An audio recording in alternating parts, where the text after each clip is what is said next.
Back at you. We've got some special guests with us today. A couple of gentlemen fresh out of the old folk home happen to let us borrow some space and get an opinion here. First, Tim, thanks for hosting us. Thanks for having us here. All right, I believe we call it the man cave. It's an impressive area. Very impressive. I bought my overnight bag, just so you know. That's where I draw the line. Just crash our couch. Yeah, which one? So we're stepping it up though. We're coming from the basement to the man cave. Yeah, the first one on the road. It really doesn't smell like mildew in here. That's this guy right here. Yeah, I mean, so it's episode 6, right? Or are we at 7? 6. Okay. I think 6. They're hard to count. So many. Episode 6, Hard to Kill, Man Cave. We're here with Tim. Pete. And we're trying to give you a look at where we came from. We're going to be introducing these fine gentlemen right here, and from there we're going to get into their background a little bit, and then how they felt bringing us into the Marines. Yeah, and to where we are now. So we'll start with just a background. I'll go with you first. Sure. Maybe where you grew up, what you do for work. Tell me about your life. Tell me how boring everything is. Well, extremely boring. Yeah. So I'm 58 years old. I grew up in Bellingham. Kind of weird, but me and Tim actually went to high school together. Apparently. Now, do you guys actually remember each other in high school? I kind of do a little bit. He ran with the rough crowd. Well, Timmy was the bad boys. No. We kind of knew each other. And actually, we've known each other for a long time because Tim being a builder, I was a cabinet maker. We had done some business at some point in time. So, it's kind of a relationship where we've known each other all along. And I'd see him here and there, see him over recouping lumber or whatever, and have a brief conversation with him. But yeah. So you live in town now, still in Massachusetts. Yes, I live in Uxbridge. I'm married. Still doing the cabinet. Congratulations, that was... Yeah, new marriage. Yeah, thanks. Congrats. I'm getting it down. Yeah, I'm getting it. Third time's a charm. Yep, I'm a production manager at a mill workshop. Been doing that for a few years. I've always been a cabinet maker. I've never had another job. So It's kind of a dying breed. it is a dying breed.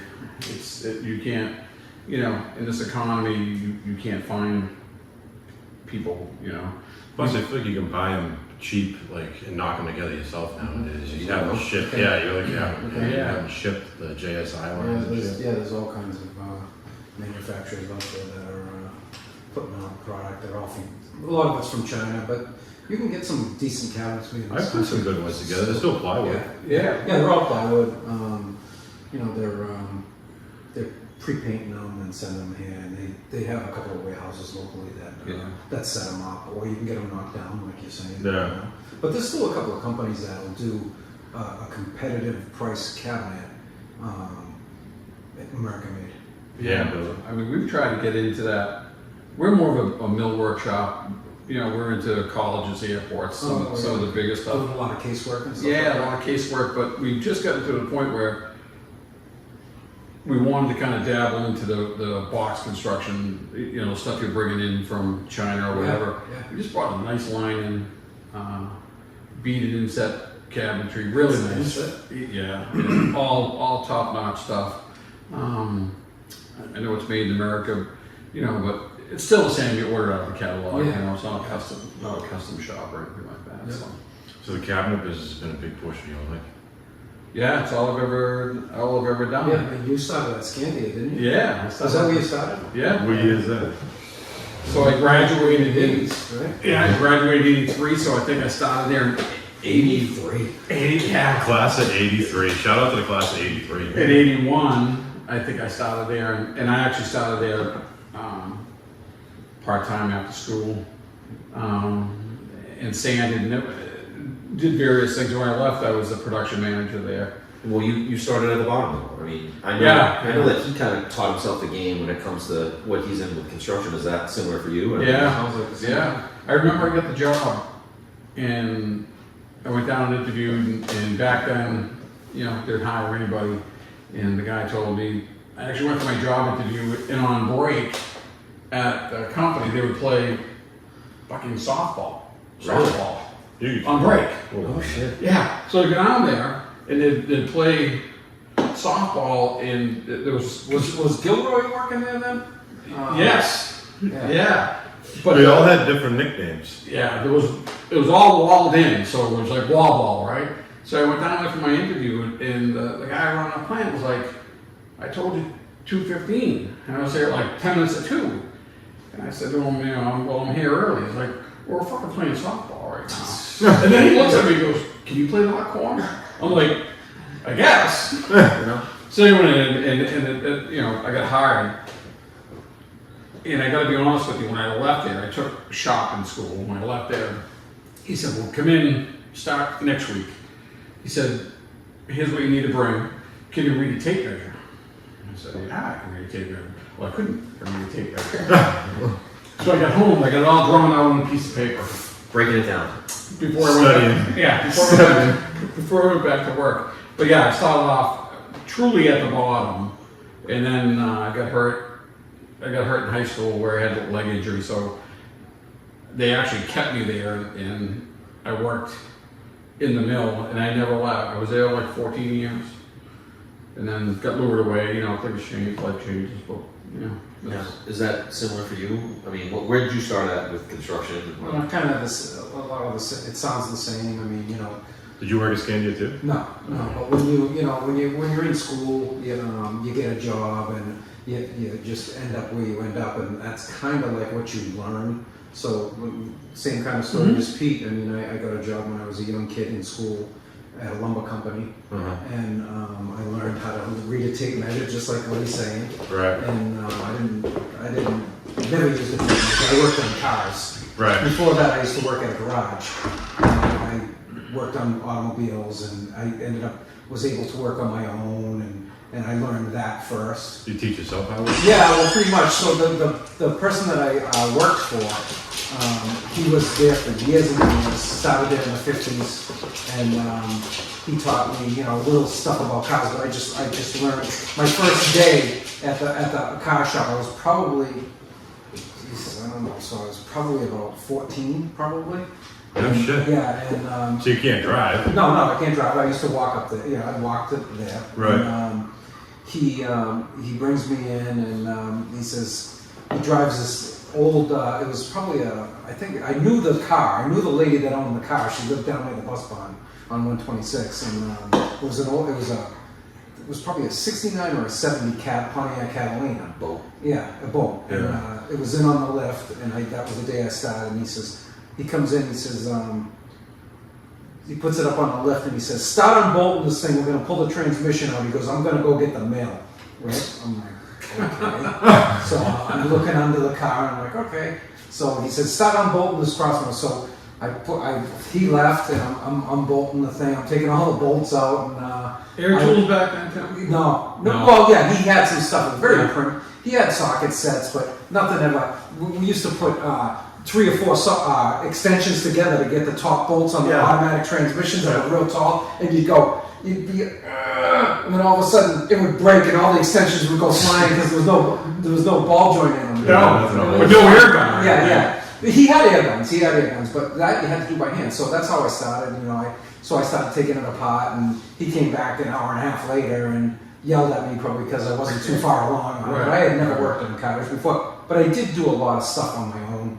Like when I was a kid, I always had a mini bike or a motorcycle. So I my mini bikes had lawnmower engines. I was fucking around Right. with power products. So that was kind of right up my alley. But so I did that for a long time. You know, it seemed like a long time. A couple of years I worked there, and I ended up working there when I was older too. Like I would just work Sundays for them, and so I would go open up the place. But I had got a job at this lumberyard. I kept going down. So I was in high school, and I kept going down to this lumber company. And they were new there. The place was closed for a long time, and I would go down there every day after school. And I went down there this one day, and the guy was there, and I said, "Can I fill out an application?" He goes, "Kid, we're not hiring right now. We're just starting." He said, "But if you want to leave your phone number and stuff," I said, "Okay." So I filled out an application. I left. I come down the next day. He goes, "Weren't you just here yesterday?" I said, "Yeah, I just wanted to see if you were hiring." He goes, "I told you yesterday." He says, we don't have anything right now." So I said, "All right, okay, fine." So I left. I came back the next day, and the guy's like getting annoyed with me, right? He says, "All right, you want a freaking job, kid?" He said, "Come here, come with me." He says, brings me out back and says, "Pick up all the trash and papers all around the back of the lumberyard." I'm like, "Okay, all right." So I did that. I cleaned up the whole place, and I go in, I said, "I'm done." You know, he goes, "You done already?" I said, "Yeah, I'm done. What else you want me to do?" So from that point on, he gave me a job. So they ended up hiring me. So from there, you know, I did kind of the same idea as Pete. You know, you start at one thing, and he took me out and taught me how to use a forklift. "You ever use a forklift, kid?" I'm like, "Of course not." Right. You know, so he showed me how to do it. It was an automatic, and it was tilt forward, up, down. It was simple. Take this, you put the grab the dumpster with the forks and go around and clean all the bands up. And then after I did that, after a little while, then he started teaching me the lumber industry, business-wise. He was a really good guy. So he ended up being my mentor.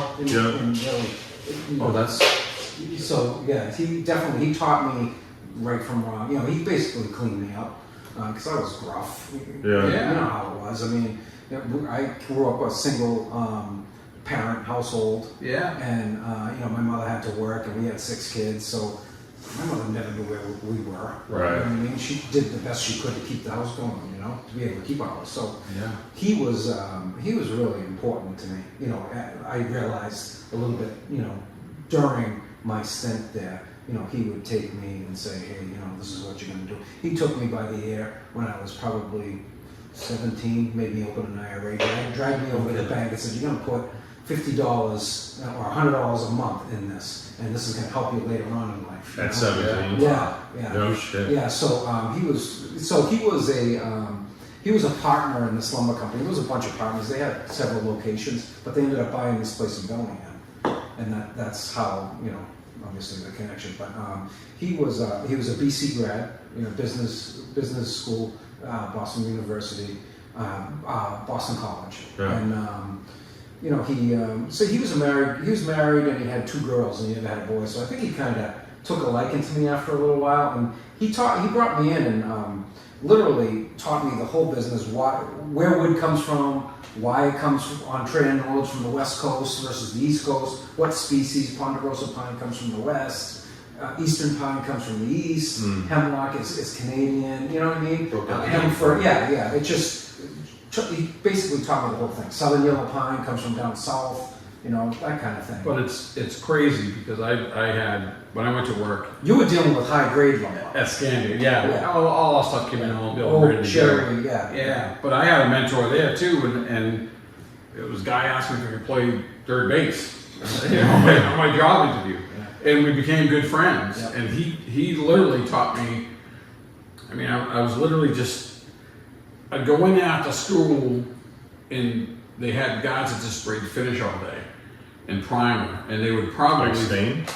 Like seal the top coat, and you scuff it, and they would fill a whole room, and then I would just sand it and they would let me work as many hours as I want. There was somebody always there till like 7 at night, so I'd be going away, you know, sanding away, I'd come out, the guy's like, "No, you still here?" I'm like, "Well, yeah, I need the fucking money." You know? Now, was that common back then? For you too, was everyone really working after school? Yeah. So I mean, yeah. I mean, when we worked, so I was it was in the 80s. So I graduated in '84. So I was working there in '82 and '83. Yeah. You know, when I was a kid, and I had my license at the time, so they had a van, they had a Chevy van, and we took the Chevy, I would drive the Chevy van out on deliveries. Then finally take this down. It was just, the economy was just starting to come back. Yeah. Reagan was in, and high interest rates started going away because Carter was gone, and interest rates started coming down, and it was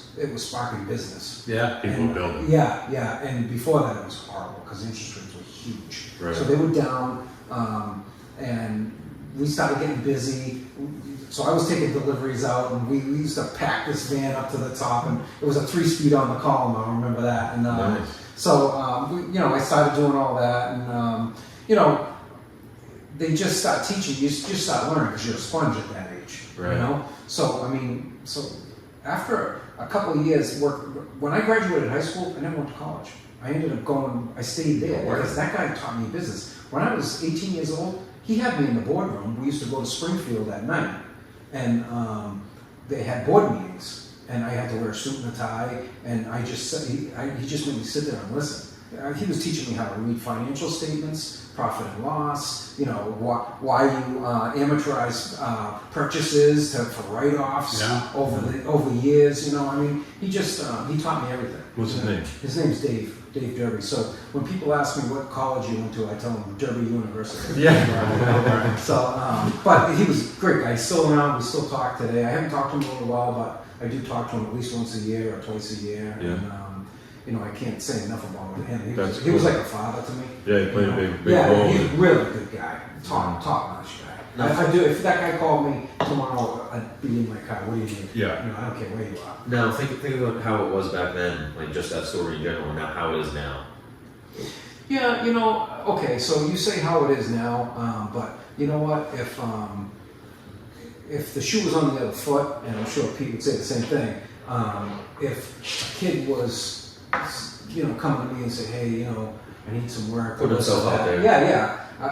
If I saw something in him, it would be the same thing because I grew up that way. Right. I would give him the benefit of the doubt, until he proved me wrong. Or, hey, you know what? I did stupid stuff when I worked for that guy. Right. He slapped me around Right. and said, hey, what are you doing? Now you're punished. And I didn't want him, it was a situation where I didn't want him to know I screwed up because I was embarrassed. Right. So, Yeah. it's like, so, hey, people can screw up. Yeah. Everyone's human, Yep. So I I did think some how you things. said that though, and he slapped you around. Now you can't even say anything like that nowadays, and it's almost like Oh yeah. Yeah, So you're I in say he trouble. slapped me around, he never touched me, but he was disappointed in me, and that affected me. Yeah. And back then, if one of your peers was disappointed and kind of looked down on you, Yeah. it really did affect you. It really, really did. And that's how we That's a learn. good thing. Of course That's it what is. affected you. If something didn't bother you, then you know what? Hey, Yeah. There's something wrong. Nobody's home. Right. You know what I mean? And that's tough. I mean, and for me, my dad worked for the phone company for forever. He was a white collar worker. And I used to come home when I was looking for a job and I'd say, Dad, why don't you get me to the phone company?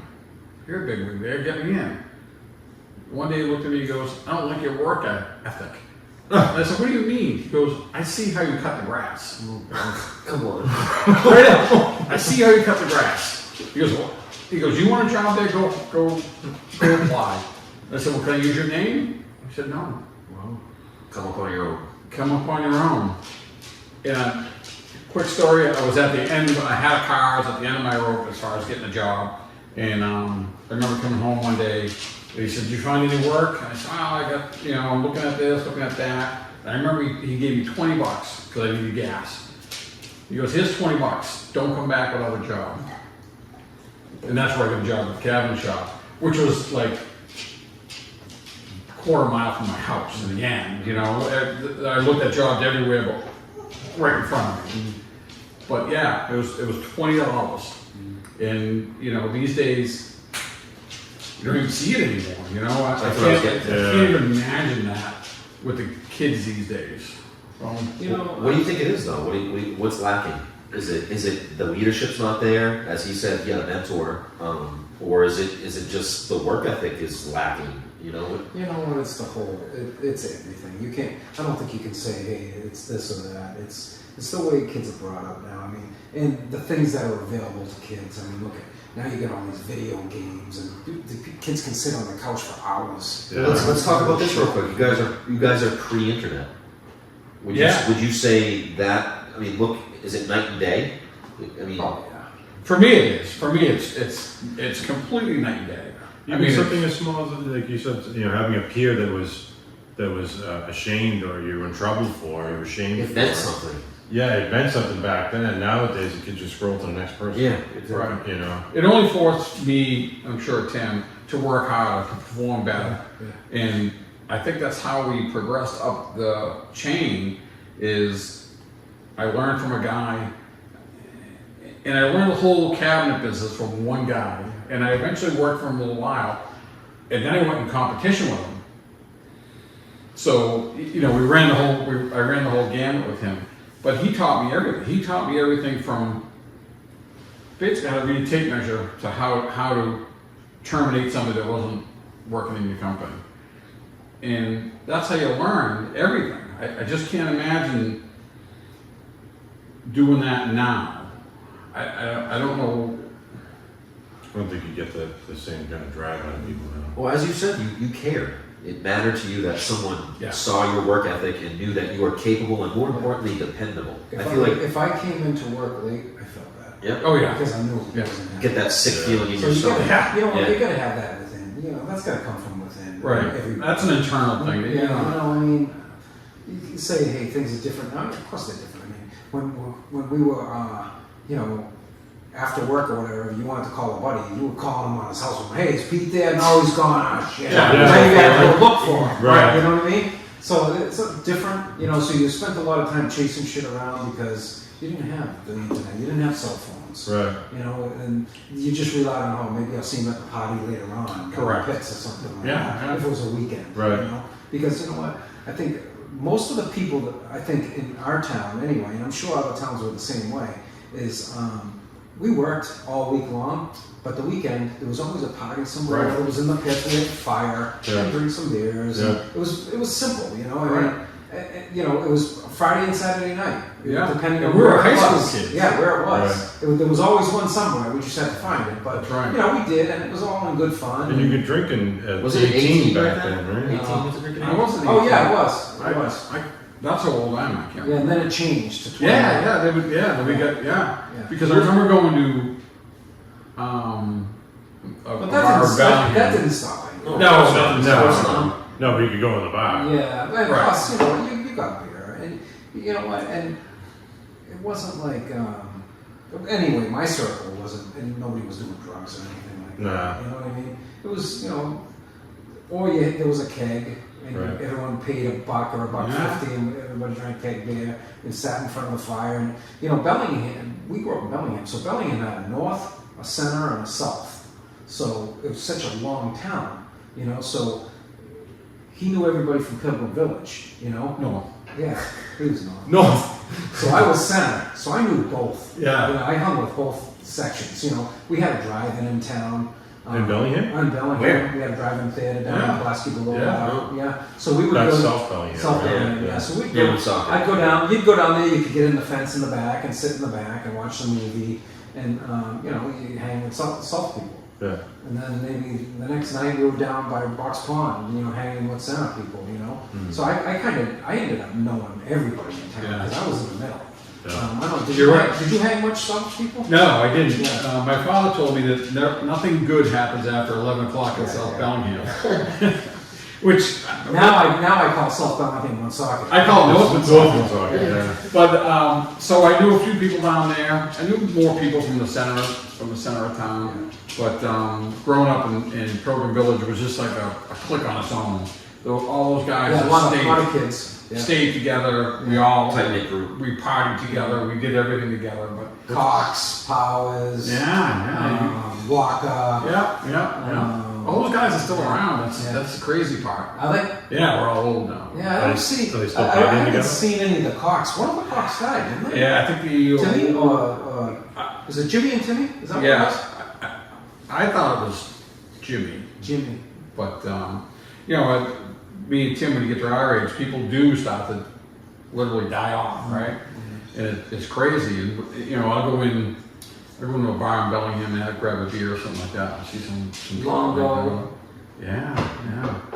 So he's still around. Me and John started at Scandia Oh, a week apart.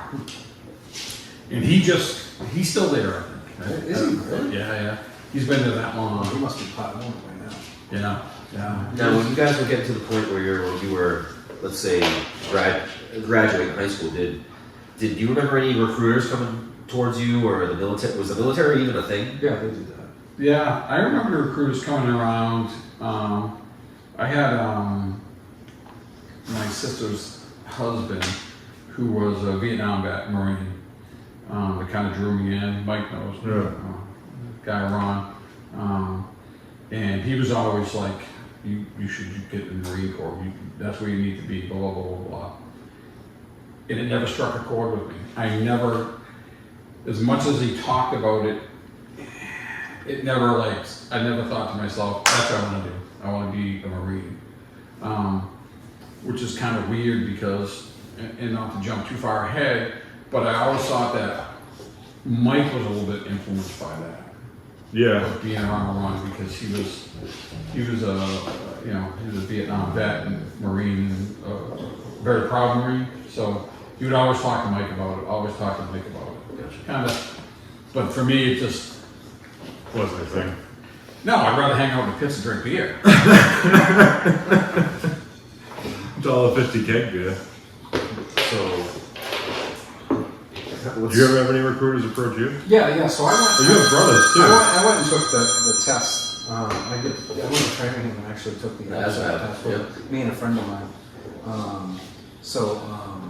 We did that and talked to a recruiter, of course. It was an Army recruiter. And we went and took the test, and then they hounded us forever after that. But neither one of us joined. Yeah. nothing was really going on at that time. I don't think it was supposed to be Vietnam. Post Vietnam, yeah, it's in the late '80s. It's before golf. Yeah. Yeah. There really wasn't anything going on. So there really wasn't like a push or a need for it, but I mean, not to jump ahead of it or anything, but that definitely changed when. Maybe you can put that on something. Maybe, I mean, it's not every day you're on a podcast. His etiquette. No, He's not up with the game. What was your mentor thing? Right. Joe Rogan would be pissed. Right. My phone would probably ring, but I probably didn't take a bill like a shut off. Well, So what's it? You go through that age. You establish yourself in a business. You set your career goals, and the next step is you guys wind up married. You get kids. Yeah, it goes fast. It goes fast. It really does. And Tim will know. I mean, life just flies by. For me, life, I'm dragging on trying to slow it down, right? But yeah. Well, you guys definitely have that in common. I mean, you had me and Mike around the same time. Yeah, pretty much around the same age. Yeah. But we were actually right around the same age, right? I'm trying to do some math. It's about Yeah. So having boys growing up, what are some things you tried to instill in the boys?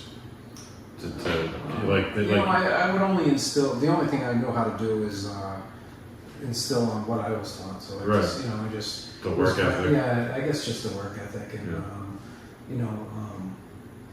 what kind of stuck out to me? Going to school in my era or my time in school, no one was really working. Like he was just talking about how he worked. And I would always be with him while he was working. He would drag me to every job he was on, every house he was on, and I would always kind of give him pushback, like, hey, why can't we do this? Why can't we play sports? And he was like, it's not about that. And as a young kid, you don't realize that because, everyone's playing sports and want to be good at sports, but he tried to always teach me, like, listen, this is what you need to do. Yeah, I would do that, but still, you played soccer, baseball. No, that's not what football. I'm saying. Yeah, I mean, you played soccer? We always put you in sports, and we did a lot. So, like, we put you in guitar. Yeah, I know, I did a lot. So you were the first one, and you know, probably more experimental because we didn't have, you know, Yeah, we we were didn't first, know. we were parents, we were first time parents, so, you know, maybe we push too much on the kids, you know, because I think, you know, parents have a tendency to want to give their kids more than what they had, I think, Right. you know. Yeah. So, I mean, yeah, maybe we pushed. I almost feel like that's everybody's goal. Yeah, maybe. Yeah, maybe. I mean, I don't know. I mean, there's no school for parents. You Yeah, know, that's true. like It's you not like a learn, book, it's a real right, experience. you learn by, you know, By doing it. yeah, and maybe things that happened in your life that you were taught by somebody, maybe you picked up on it, you kept it, you know what I mean, and that's what you did. You know, wrong, right or wrong, you know. But I just don't know if the kids these days have that life experience like these kids So, that so are. these days, Yeah. yeah. I mean, you know, hey, everybody comes from a different background. Yeah. So, you know, your kids come from your background, Mhm. and that's all they know. So, you know, that's what they're gonna do. Yeah. You know, my kids come from my background, which, you know, is the same idea, but, you know, it's different. And some kids come from backgrounds with people that are very affluent and, you know, make a lot of money, and they you're not going to work, you're going to do this, and you're going to go to school, and you're going to continue to go to school. You know, I mean, so look, everybody's different, and I don't knock anybody for anything because you know what, everybody grew up differently. Yeah. That's right. You know? There's different types of people, you know, Right. different types of backgrounds. So And don't I you mean, the notice kids that now. as you get older, the older you get, the less you're the judge, right? You don't judge anybody. I think as you get older and you get, let's say you get seasoned, right? That the less you judge. You see more. Yeah, so, you know, I don't judge you, you don't judge me, but it takes a certain amount of years to get to that point. Or experience. I think so. I mean, you know, going through life and being in business, you know, you step on, not to use a military term, but 100 grenades, right? That's how you learn. And, you know, you try not to step on twice, but you learn not to judge the next guy down the road. Exactly. Hopefully, you learn from your mistakes. Yeah. Most people do. You know. So fast forward a bit. You have two boys. I mean, you remember Mike coming around, obviously. We went through school together. I went to Nipmuc for a little bit. We went different paths, but I mean, you remember Mike coming around. Mm-hmm. We joined the Marines. What, if you could, what were you thinking? What were you feeling? I mean, that's an extreme. It's an extreme life decision. That's a jump.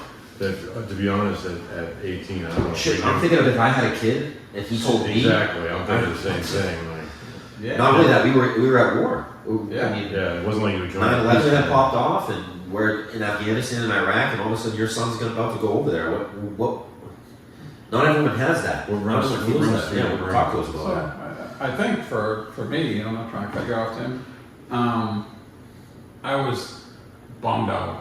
I can still remember the day he was in my shop, and I had my shop over at Franklin, and he came in and said, "I need to get some good clothes." Remember that day? Yeah. I'm like, good clothes for what?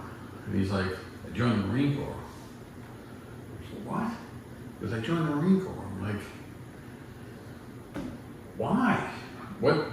And it was for my love and concern for him. But I gotta be honest with you. I was like, what about me? And, you know, and just to give you a little background, I was married to Mike's mother for 7 years. We got divorced. We've always had joint custody of Michael. Mike's mother passed away when you were 16. in what grade? 10th. Yeah, 10th grade. So eventually Mike wound up coming closer to me, obviously. She was remarried, had two girls. Great guy for a husband. But once she passed away, I think that, you know, Mike, and I'm not trying to speak for you, but it might have been like, all right, this is my only parent left. And I think as Mike was drawn, because I had remarried, was drawn into more of my life, it wasn't, I don't know how to say it, but it wasn't the greatest fit, right? Yeah. Yeah, So- it wasn't a perfect fit. It wasn't a perfect fit. I don't think Mike coming to my house now as opposed to his house, he ever felt very comfortable. Which is kind of raw to say, No, it's true though. but 'cause it's true. I was coming from a different time or a different house, you know, a different style of family. Now my mother's house was very strict. There was a lot of structure and order. Then I moved in with my dad. My dad's like, you know, you pass school, you're not getting in trouble.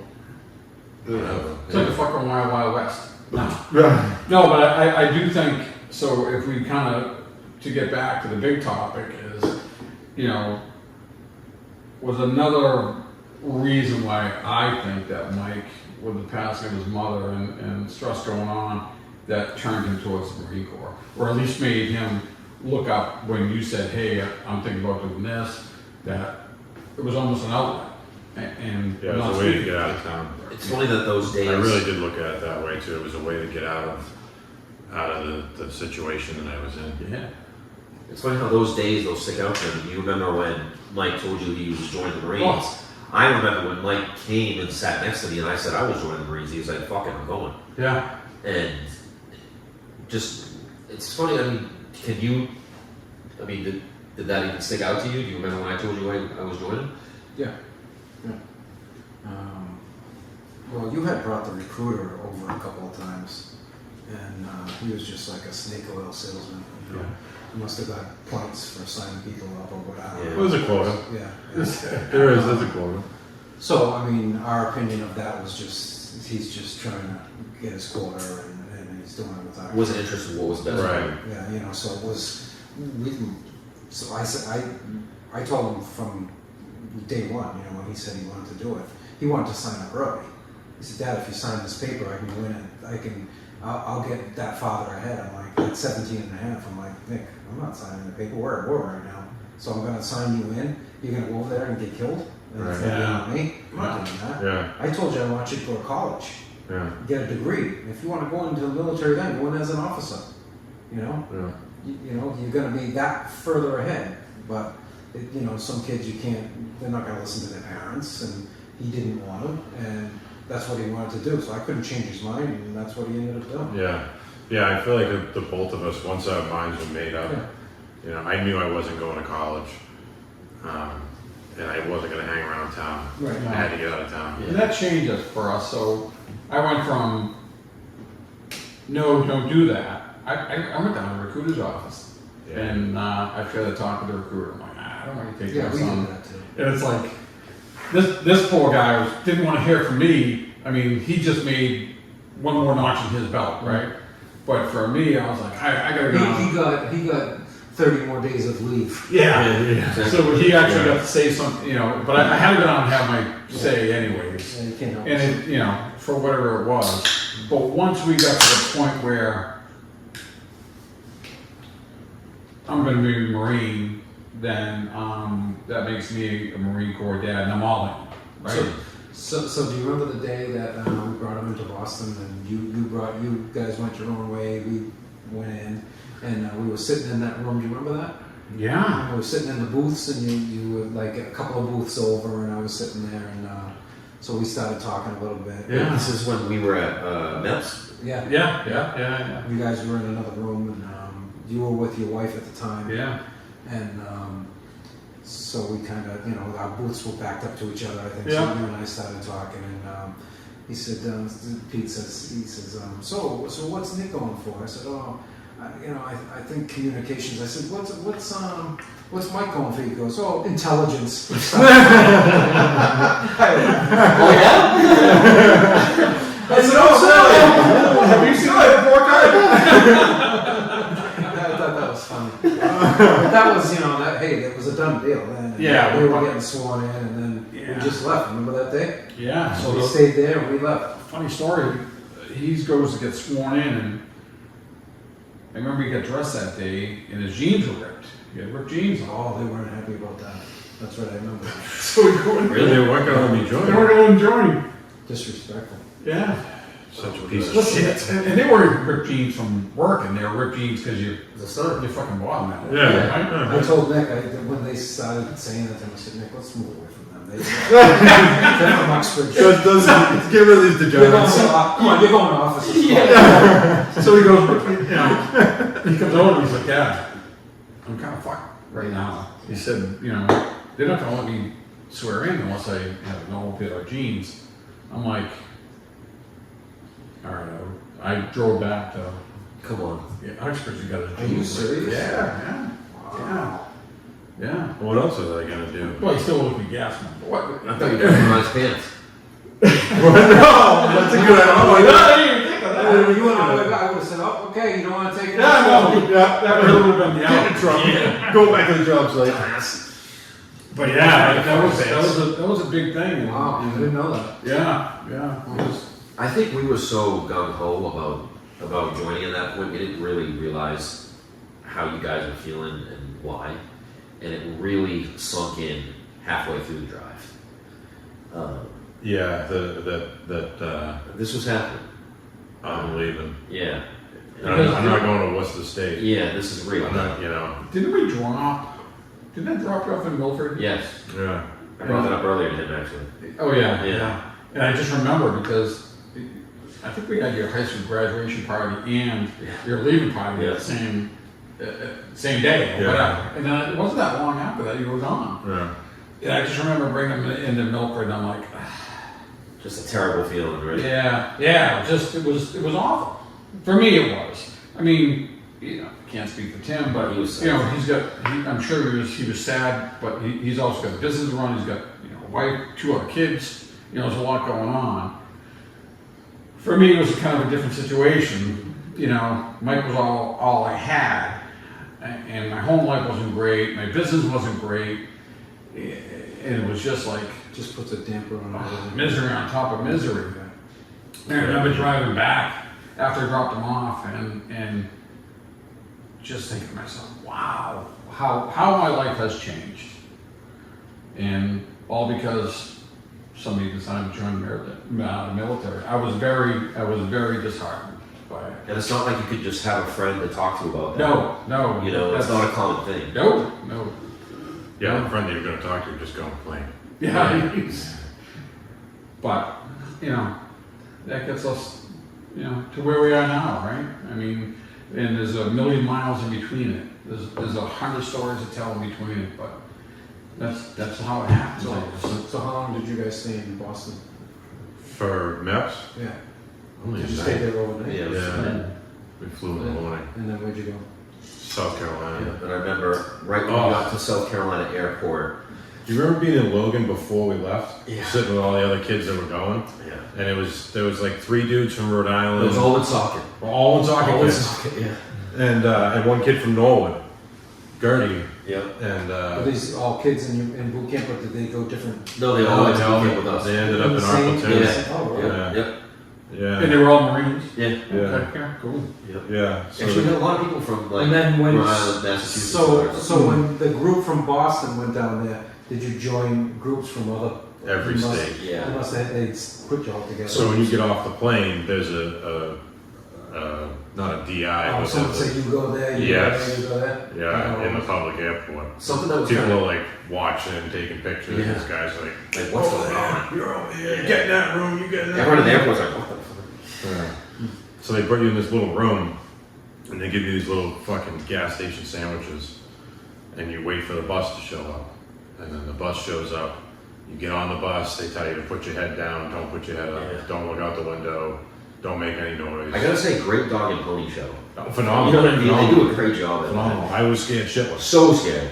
Do you think that technique is still used today down there? Oh, sure. I think they actually had to draw back a lot Yeah. because of multiple complaints from mothers. But yeah, they definitely drew it back a lot. But Yeah, it's still pretty intense. yeah. Yeah. Anytime you come from home to a new environment like that, it's Yeah, I had never left really New England. Like Yeah. I hadn't seen America. I never met anyone from Alabama before.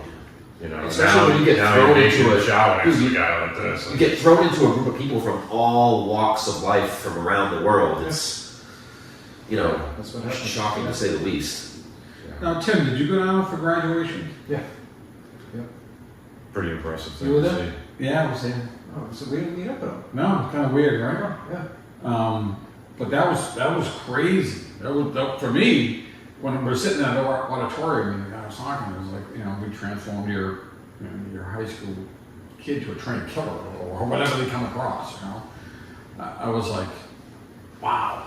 And then you actually met, we met Nick after. Yeah, I was remember like, I think they had everyone lined up. Was it the day before and they were all jogging down the Yeah. streets, or was that the day of? That That was the day of. Yeah, it was the Because day they of. made him go probably shower. It was the day And before. then dress Yeah. up. No, day of, Was it? you Yeah, do it was the the final Was that run, morning? and then you shower, put your uniform on, you graduate. it's crazy. Definitely an intense day. Yeah, Because, We didn't even recognize him. We couldn't find him because he was so skinny. Yeah, He same was- with He us. was fat. yeah. You know, he was chubby. He was a big And one. then, and No, then, it wasn't. Yeah, you were. Yeah. Compared to when you got out. Yeah, we didn't even recognize him. Well, he, was, he was like this. Yeah. When you No, graduated, you were like that. That's When you 140 pounds. when you went in there, you had to be 180 pounds. No, I was 200 when I went in. I came out at like 150, Yeah. 140. That's a big difference. Yeah. Yeah. And of course, when you meet them, they're a different person. You know, you can look in their eyes, but you know that they were. Did you really think I was that different? Yeah. After? Yeah, you were proud. You were Proud- proud. proud as a I remember people. walking along and people were walking by you and saying, "Hey, Kyrie, good luck," and this and that. You were proud walking around, definitely. Yeah. Yeah. Yeah. You felt something, good. yeah, You felt felt good. Yeah, you Yeah. felt good about yourself. Well, the thing that you gotta realize is, we went into a group of 210. You chipped your tooth too, didn't you? Yeah. Yeah, I remember your tooth was This guy's fault. chipped off. But anyways, we got into a group of 210, and I believe only 90 graduated. So Where'd the rest go? Oh, They either get they're still there. that's what I mean. they get dropped It's to an another intense platoon. process. And I'm talking, I believe 3 kids killed themselves Wow. in where we were sleeping, and everyone else just didn't make the cut. Think about being in a group of people when every day people are just dropping out. It's a Yeah. intense feeling because you're there. You just want to succeed. I mean, you want to succeed for your family. You want to and just show everybody that you went and did this. Yeah. And Yeah. There's no time for yourself. There's no time alone. There's, they watch every fucking second of everything you do. There's always somebody there. Yeah, I mean, hey, that's their process of trying to break you down. Well, I it agree. works. I agree. That's it. We'll never know. We're never. It works. I mean, the sign at the front of Paris Island says, "We make Marines." That's exactly what they do. They Yeah. produce them like manufacturers. Yeah, I think- that's the drill, I I guess. think I asked them. We're gonna get some lunch while we're down here. What do you want to do? And I think we went to Subway. Subway. Yeah. Yeah. I was That was- so hyped. That was it was like a huge treat. Huge thing. We hadn't had real food in forever. That But was- you get to tour, we toured the base and I'm sure like you did, you got to walk around, see the barracks and stuff like that, but obviously we don't know what that was like to experience it. I was just there to pick them up and bring them So home. where'd you go after that? well, more important, me and Mike were always next to each other at boot camp because of our names, RBS and Icardi. yeah. And there was one particular drill instructor that just gave us hell, and it was Staff Sergeant Chambers. And I mean, multiple instances where he absolutely destroyed you and myself. I mean, we've talked about him before. He's just, I'm not intimidated or scared by many people. Yeah. I wouldn't stand in the same room with that guy. Yeah, he's just. Maybe I would now, but it'd be like sitting across from a tiger. Yeah. Like you feel, because I've seen him go berserk on people. Maybe he's different now. I don't know. We've talked to him. It's crazy talking to him now. Yeah. 20 years later. Yeah. So boot camp goes by. We start doing the Marine thing. Afghanistan comes up. We start deploying. Fuck, it's getting real. And it's weird because the way we're trained is we want to fucking go out and do it. Yeah. That to us is our varsity In job. our perspective, like this is what I've trained all this time for. I put all this time into boot camp, to MOS school, to fleet training. to pre-deployment, to All this prep work. just, and by the time you actually do get to go, you're so amped up. It's a weird feeling to describe. It is. With the, Anxious. It's crazy thinking about getting excited to kill people, but write that down. That's what it is. I guess in the end it is, right? It really is. And But I think because when you were were you in Japan also? Yep. You went in Japan at the same time. same right? area, yep, same time. Okay, all right. You run across each other? Oh, yeah. Yeah, Yeah. yeah, down at Camp Foster. That's where I was stationed at Camp Foster, which is the southern part of the island. Yeah. So they used to have like a public transportation, a shuttle that would bring you back and forth to different bases. So you could catch the shuttle and come down. You come down. Yeah. We used to have, they had like baseball fields and shit on the base, and there was a barbecue area. We used to always barbecue. People would come down from other Have bases. little parties, yeah. Yeah. No, it was about the only thing that was there to do was Lift weights? lift weights and get excessively drunk. Yeah. Where you gonna learn And barbecue on Fridays. Yeah, you know. Little things. But I do remember when, when Mike came back and he was, came back from Japan, and I was like, you kind of take a breath, right? It was good to see him, yada, yada, yada. And then he talked about he's going to go to 29 out to the desert. That's what the training is. And I was like, wow. That for me was like, excuse me. Now things are really getting real. Yeah. Yeah. So I was in Japan.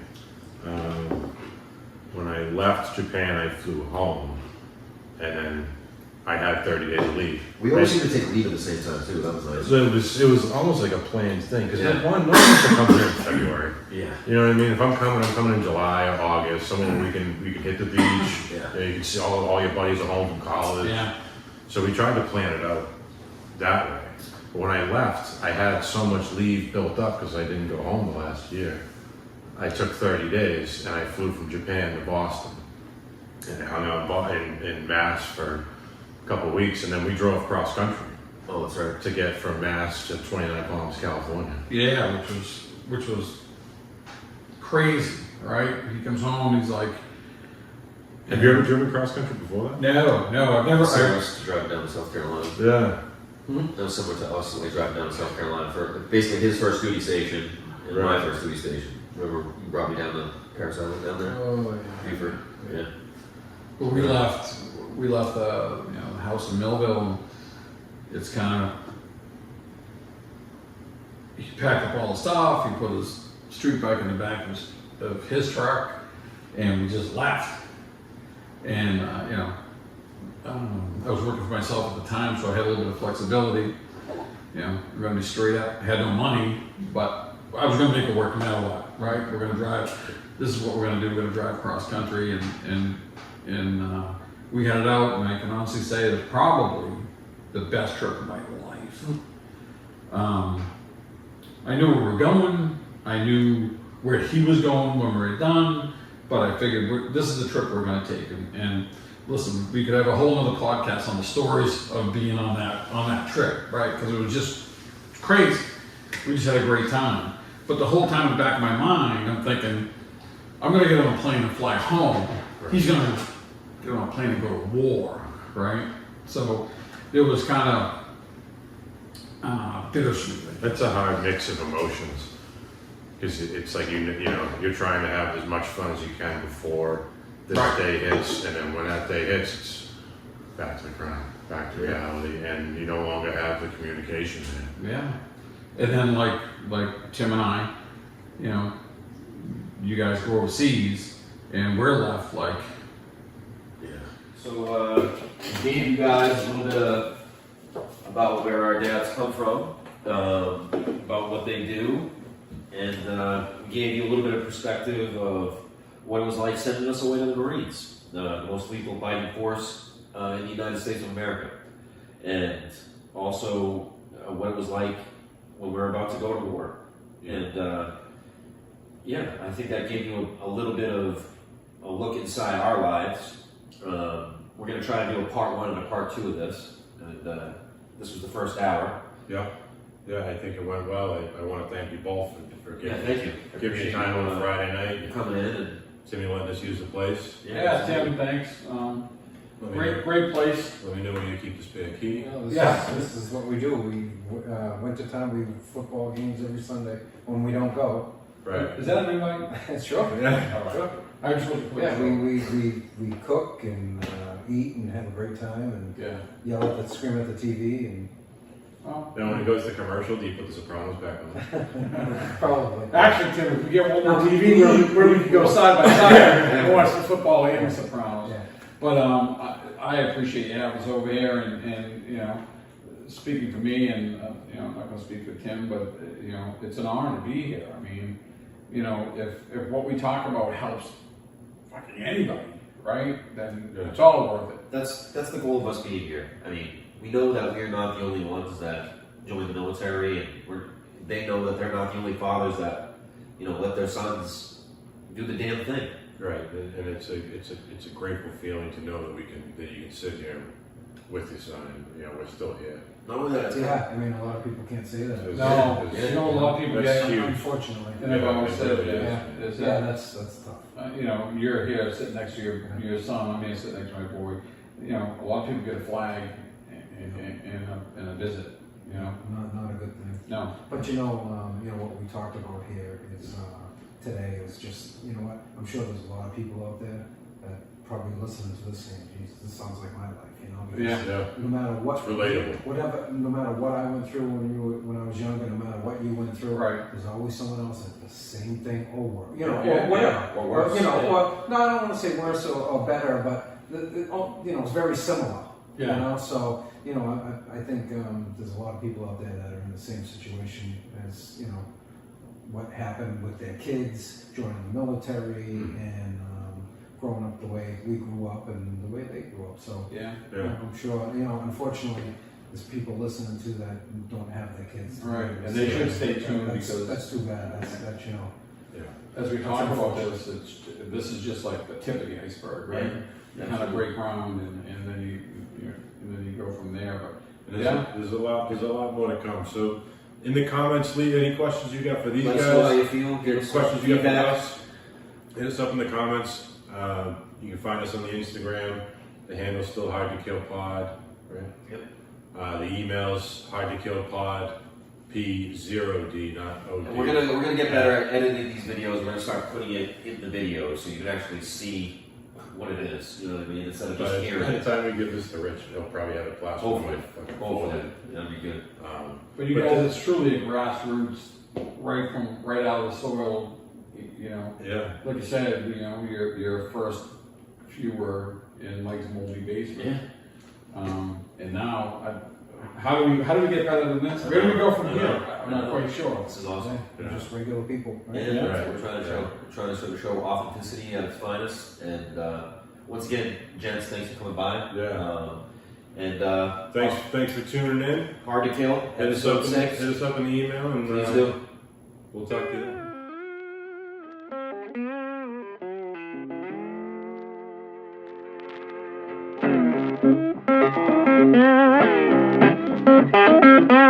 Thank you.